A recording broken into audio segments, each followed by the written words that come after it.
In April of the year 2019, Days Gone was released to mixed reviews. It was Bend Studios' first major AAA outing on the PS4, who are famously known for the excellent Uncharted Golden Abyss on Vita and the two Siphon Filter games on PSP. If you watched any of the previous reviews from bigger outlets such as IGN, you know that the game had more than a few issues on launch. Bend Studios has been hard at work with post-launch support, which has had additional fixes and even added additional content for free. Also, rewatching some of these reviews, I got the impressions that some of the reviewers didn't actually finish the main storyline.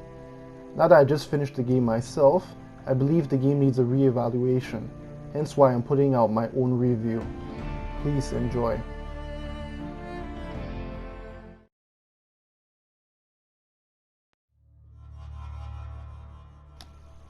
In terms of story, you play as Deacon St. John, an outlaw drifter with his partner in crime, Boozman or just short Boozer. At first he seems like a very unlikable protagonist, but just like everything else in the world, he grows on you eventually. At first his actions don't make for a good protagonist, however you see that he's actually a good guy trying to act like a bad guy. He even sometimes doesn't care about his own safety, but at the end of the day makes it seem like he wasn't really doing it to help others. If you think about it, that's exactly how someone trying to survive in a post-apocalyptic world would behave. I mean, kindness after all is a weakness in this world. It would be exploited by other people. Deacon is fleshed through his interactions with Boozer and other characters that play well off one another. The main background information comes in form of flashbacks with his dead wife Sarah.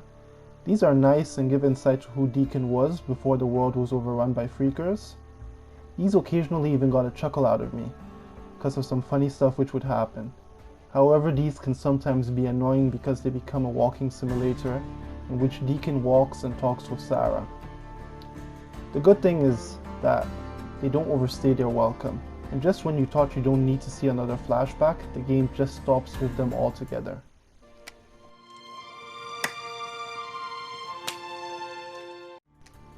There is also a mysterious organization doing field research on the Freakers. Your few run-ins with them give you tidbits of background information on the Freaker outbreak and the nature of the virus. In addition, there are also recordings you can find that flesh out the established universe, and some environments can even tell their own story without uttering a single word. The world in itself is also interesting enough to keep your attention. Just before the halfway mark of your first playthrough, the world map expands to the south, introducing new terrain, new weather, new characters with their own backstories to hook you for a few more hours. Are you sure this isn't personal? Fuck yeah, it's personal.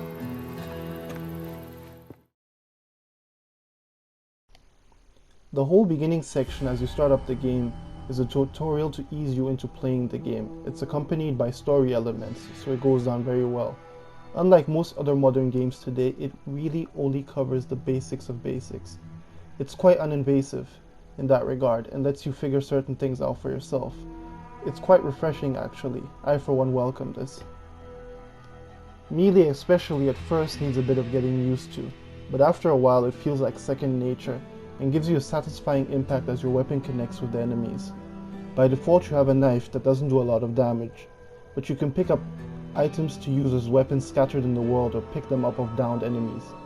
You can even craft stronger weapons if you have the right item resources.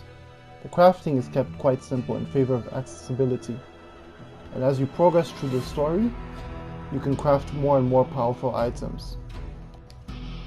Gunplay also feels good. It's a bit more on the heavy side, similar to the way it is in The Last of Us, making you choose your encounters wisely, especially in the beginning, and forcing you to mix and match firearms due to ammunition being scarce in this world. You sometimes have to loot mid-battle, which keeps you always on your toes. Lastly, you still have stealth as an option, which works quite well. Thinning out the herd of opponents before going in guns blazing to mitigate the risk of being overwhelmed comes in handy, especially because supplies are very limited. However, just like other games that are not fully stealth, you can't hide bodies, and this means that you have to think of the order which you want to pick off your opponents to make sure your presence isn't known. This also works similar to the way it does in Horizon Zero Dawn if you've played that game. All the previously mentioned combat mechanics, as well as completing missions in the main story and side missions, net you XP. XP grants you skill points that you can invest in various different upgrades. These upgrades come in different categories, which are melee, ranged weapons, and survival. These give you the freedom to tailor Deacon to your preferred playstyle. It's not too different from Horizon Zero Dawn, but you tend to feel the changes more. But overall, you never feel like a tank, given how vulnerable you are, especially at the beginning of the game. Later on, you can also still feel vulnerable as the world is very unforgiving, especially if you slip up and bump into one of those unexpected hordes. Now, hordes are the main gimmick of this game, and are strongly embedded in its marketing leading up to launch. A sometimes insanely huge amount of freakers that can end Deacon's life in seconds if caught off guard or charged into without proper preparation and planning. Ben Studio did an impressive job getting so many freakers on screen at once. Now the bike deserves its own mention here as well. Getting around on foot is difficult, so you are reliant on Deacon's bike. In fitting in with the scarcity theme of the game, Fold is also needed to move around. As you spend more time with the bike, you learn to ride more efficient to consume less fuel, like letting go of the throttle when going downhill or not always fully slamming the throttle down. The bike is also very delicate, so you will need to watch where and how you ride.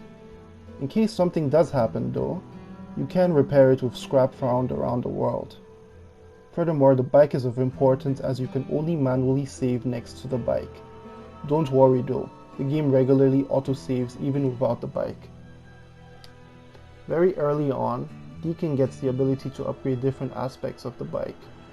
You can do this at workshops which are found in settlements, and you can change things such as tires, maybe you want a bigger fuel tank, maybe you want to install nitrous, etc. In line with Ben Studio wanting you to feel attached to your bike, the player can also further personalize it.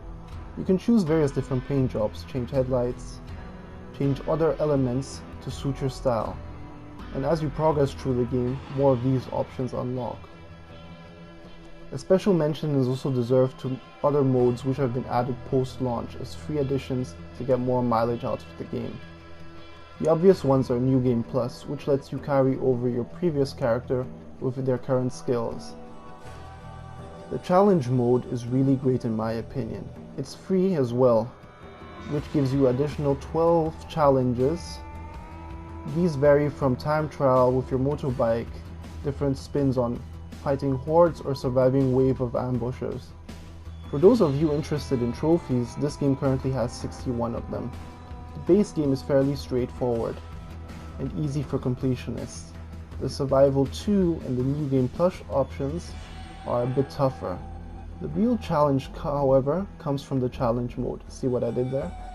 Trying to earn gold across all 12 challenges will really test all your skills and will be a time investment as you repeat, rinse, repeat, try again.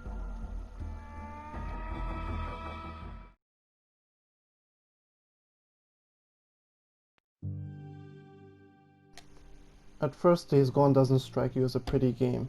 Everything seems kind of bleak, colors don't really pop, but then just like with the story, the approach is more of a grounded and realistic one. And Ben Studio really sets out to accomplish that in spades. It may not be The Last of Us Part 2, but it's still a looker, especially because it's an open world game and you can have a ton of enemies on screen at once. Characters are nicely modeled too. However, there are a few exceptions which didn't get as much love as others, namely Ricky and Copeland, despite being quite often in the game.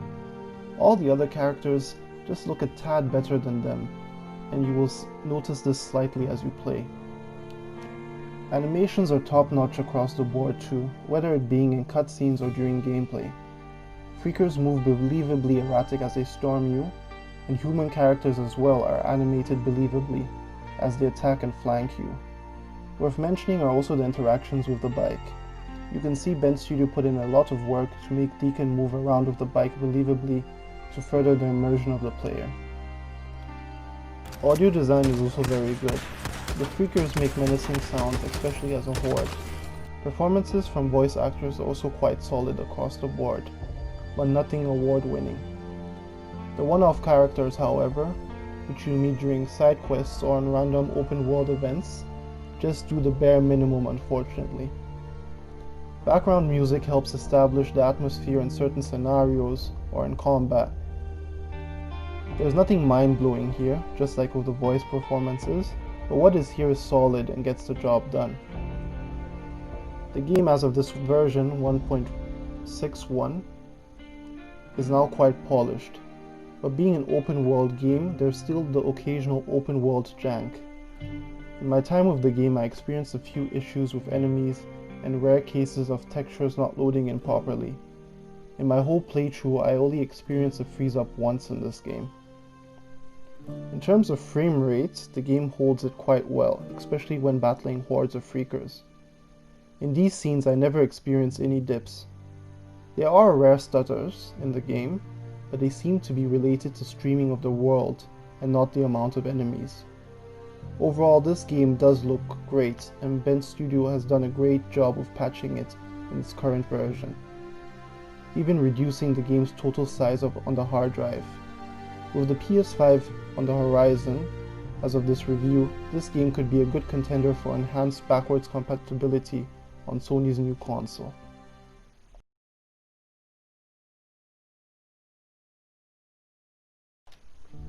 Days Gone is an experience that grows on you as you spend more time with it, just as the characters and motorcycle grow on you as you spend more time with them. It may not be a Game of the Year contendant, or a game that revolutionizes anything, but it delivers what it does very well. Bend Studio even gave players free content to further expand the playability of the game, and really transformed what was a diamond in the rough to a good game now. For all of you that were on the fence before, I can now calmly say that Days Gone is a good game I can recommend, especially because it can be found on the cheap quite often nowadays. I am giving Days Gone an 8 out of 10. A game I can really recommend. Thanks for watching my review and consider subscribing to my channel Jehuty Gaming. Anyways, take care.